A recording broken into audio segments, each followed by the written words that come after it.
First scripture passage is Ezekiel chapter 33, verses 7 through 11.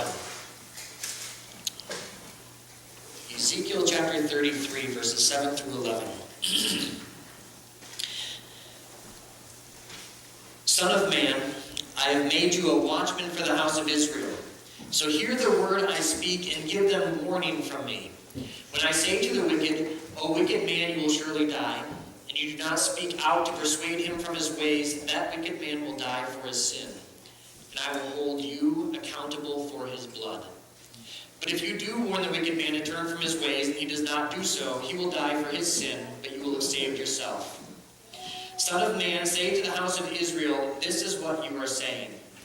Our offenses and sins weigh us down, and we are wasting away because of them. How then can we live? Say to them, as surely as I live, declares the sovereign Lord, I take no pleasure in the death of the wicked, but rather that they turn from their ways and live. Turn. Turn from your evil ways. Why will you die, O house of Israel? The second passage is from Matthew chapter 18. Matthew chapter 18, starting with verse 15. If your brother sins against you, go and show him his fault, just between the two of you. If he listens to you, you have won your brother over. But if he will not listen, take one or two others along, so that every matter may be established by the testimony of 2 or 3 witnesses. If he refuses to listen to them, tell it to the church. And if he refuses to listen even to the church, treat him as you would a pagan or a tax collector. I tell you the truth, whatever you bind on earth will be bound in heaven, and whatever you loose on earth will be loosed in heaven. Again, I tell you that if 2 of you on earth agree about anything you ask for, it will be done for you by my Father in heaven. For where 2 or 3 come together in my name, there am I with them.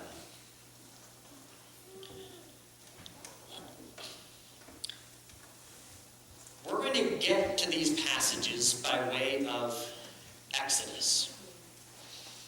We're going to start thinking about Moses. We've been talking about Moses quite a bit over the last few weeks. And today we pick up with Moses in chapter 4 of Exodus, in which Moses is unsure about going back to Egypt to tell the Israelites, come with me. So God gives him 2 dramatic signs. Well, he gives him a few signs, but 2 of them really stand out. Dramatic signs that catch Moses' attention. We're going to walk through this. Make sure that you guys have read your stories. All right? So first, God tells Moses, what do you have in your hand? And Moses has a sheep stick. His sheep were very short.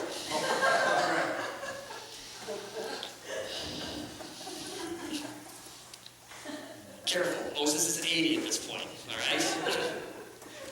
So he has a sheep stick, and he says, yes, God, I have a sheep stick so I can, sheep get out of the way and pull them back in. And what does God tell Moses to do with the sheep stick? Throw it down. And what happened?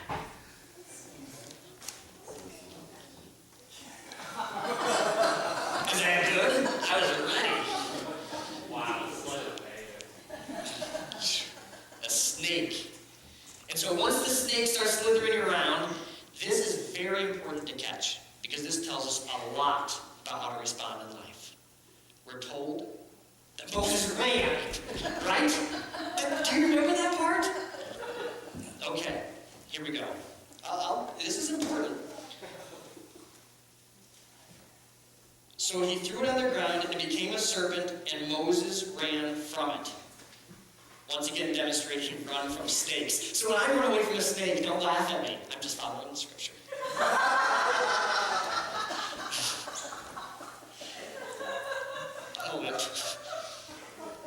After Moses runs, what does God tell Moses to do?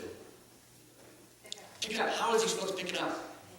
By the tail. Isn't that genius? Grab a snake by the tail.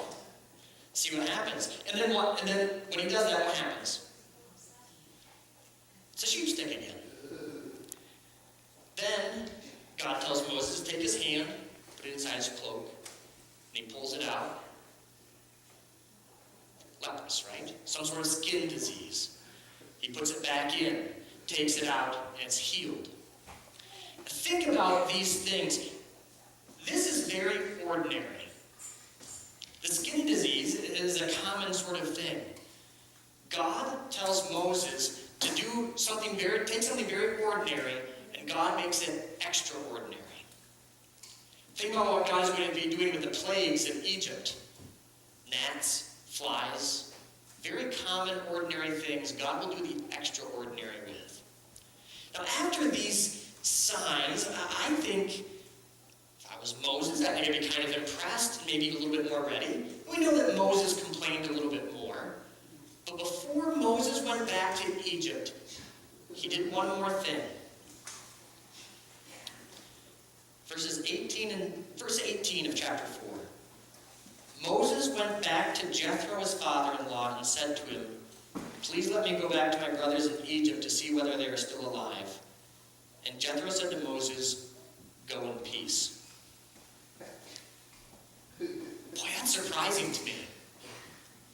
Moses has seen this amazing thing take place, and yet he still wants to talk to someone and get permission to make sure his next step is the right thing. He wants it confirmed.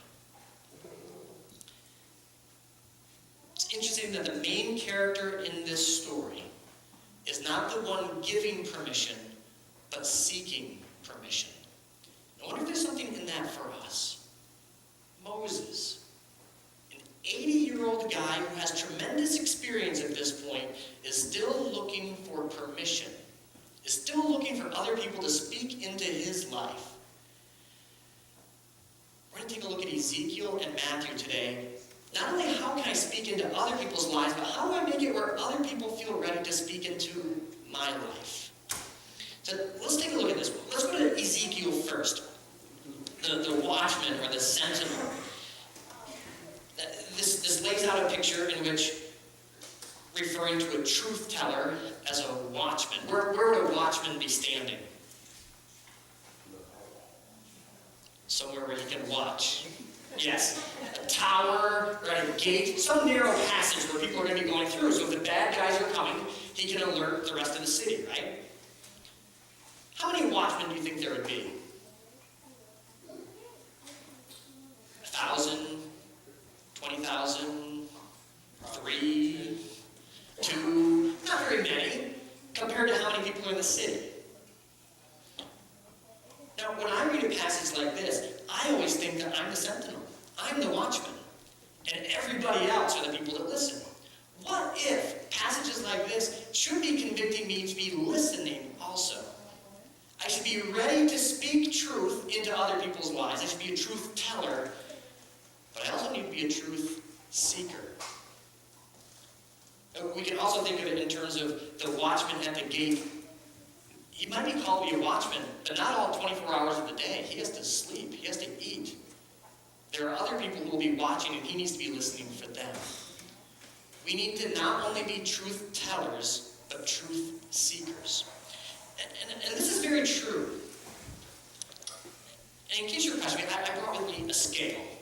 So this is something that maybe we're not always the best at truth telling with. Now, I don't believe in digital scales. They go to tenth of a pound, and there's no wiggle room. But with a scale like this, you kind of look with one eye, and you can change it by a few pounds, right? Is that red line? You can kind of move that around a little bit. And I wouldn't weigh myself now. You only weigh yourself before breakfast, before you've eaten. After you haven't eaten for like 18 hours. I take my shoes off, and then I get on the scale. And of course, you try to keep your feet like way on the edges of the scale, if at all possible. And then my clothes were very heavy, like 18 pounds worth of clothing. So I just subtract that off also. And this scale is always inaccurate, so there's a little dial that you can change it also, right? We can do all sorts of neat little tricks when we don't like what the truth is. It is so important for us to invite truth tellers into our lives so we see the truth as it is, and we don't try to massage it a little bit. That's where the Matthew passage comes in.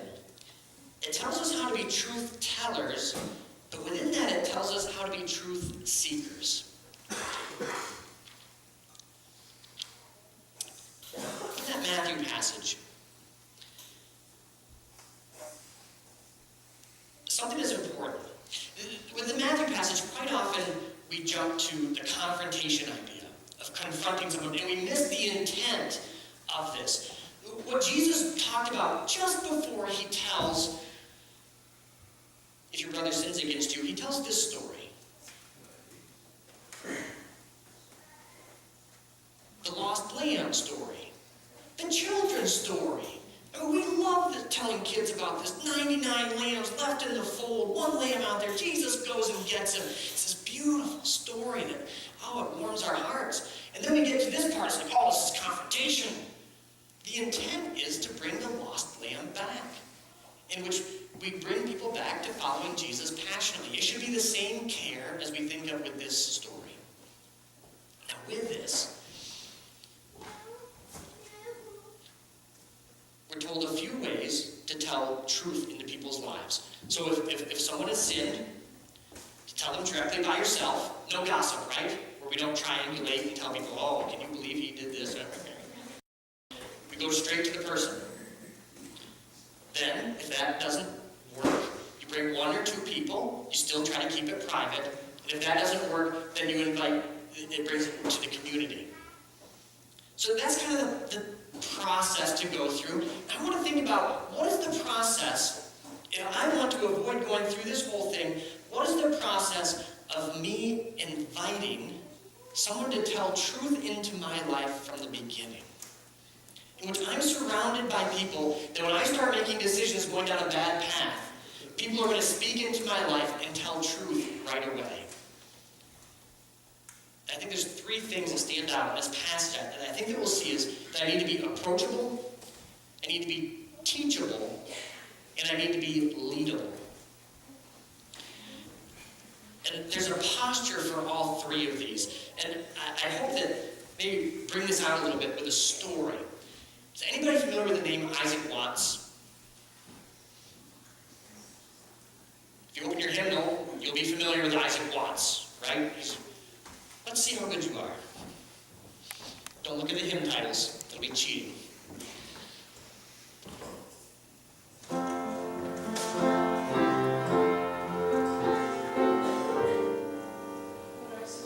Yeah. And if that one wasn't familiar to you, you might recognize this one. Right? Maybe you've heard that one once or twice in your life. Kind of a famous hymn writer. He was born in 1674 in England, son of a pastor. And one day they were going home from church, as the story goes, and he's telling his father that he thought church was boring. He said, the music isn't that good. At that point, they would sing psalms as the only singing of song.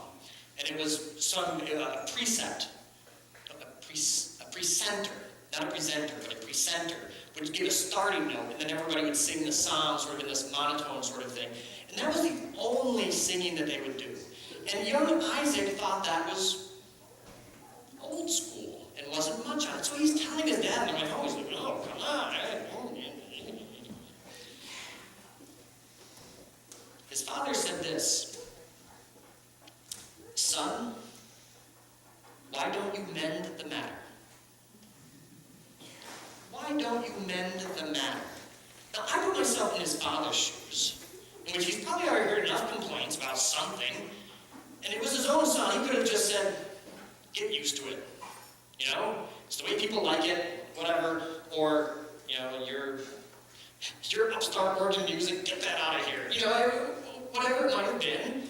He could have just quickly put it aside, but he said, and he didn't tell him either, or just, do whatever. He says, son, mend the matter.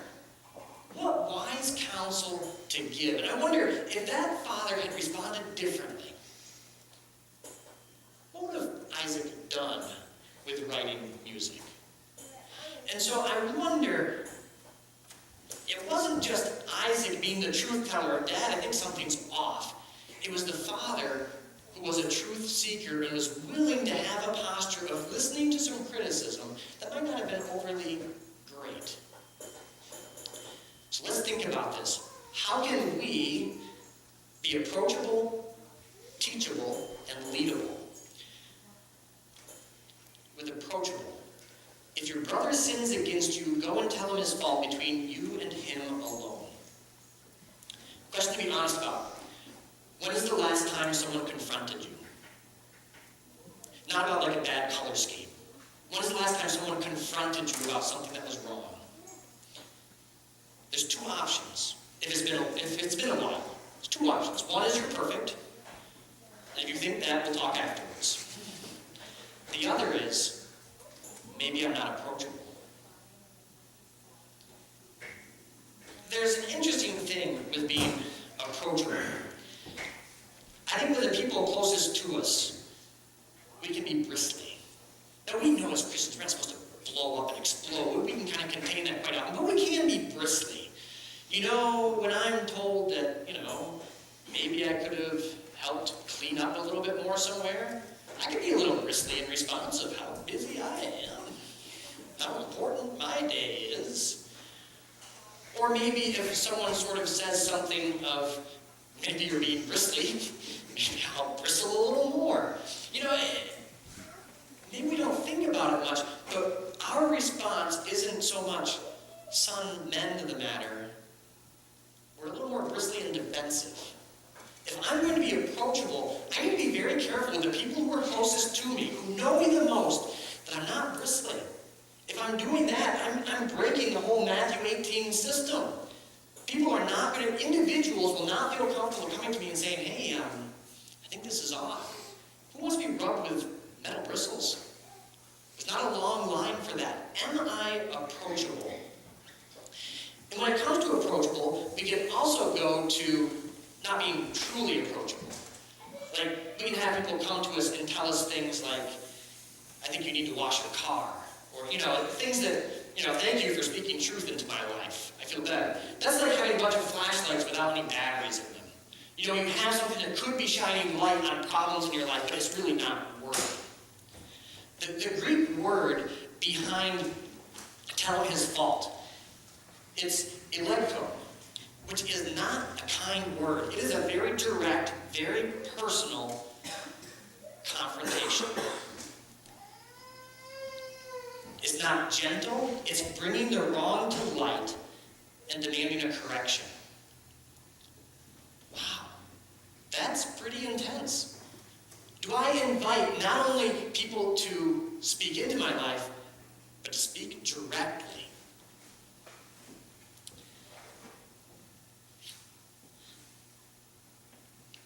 So I had Ellie make an invitation card. If I'm going to be approachable, I need to invite people to speak into my life, saying it's safe for you to speak into my life. Here's my invitation to you. You know me. You have fair game to speak into my life. Don't let me do things that you know are wrong. That's an honest invitation. I hope that we invite each other very seriously to speak into each other's lives. We need to be approachable. The next piece is to be teachable. When it comes to being teachable, remember the goal is, if he listens to you, you have gained your brother. The goal is pointing back to that idea of the lost sheep, of someone being restored back into a discipled relationship with Jesus Christ. It's not just a fix-up person so they don't do that bad thing. It's to be in that discipled relationship with Jesus Christ. For me to be teachable, I need to listen. And I've looked a lot online about how to listen. Make good eye contact. I got this back off you, Joel, because you like these. Right? Make good eye contact. So that goes a little ways, but we can fake eye contact as if we're listening. If someone's critiquing you, what are you really doing? You're thinking of how you're going to respond, right? Of, oh, you think that? Well, I'll tell you what. Right? Instead of listening that maybe this person could actually know something, we prepare to tell them what they don't know. What if, to be teachable, actually needed to listen. And maybe take a breath after that person is done talking and ask them a question. It can be easy to be defensive rather than truly listening. One other piece with this. There's a lot of truth tellers around us that might not be very good at it.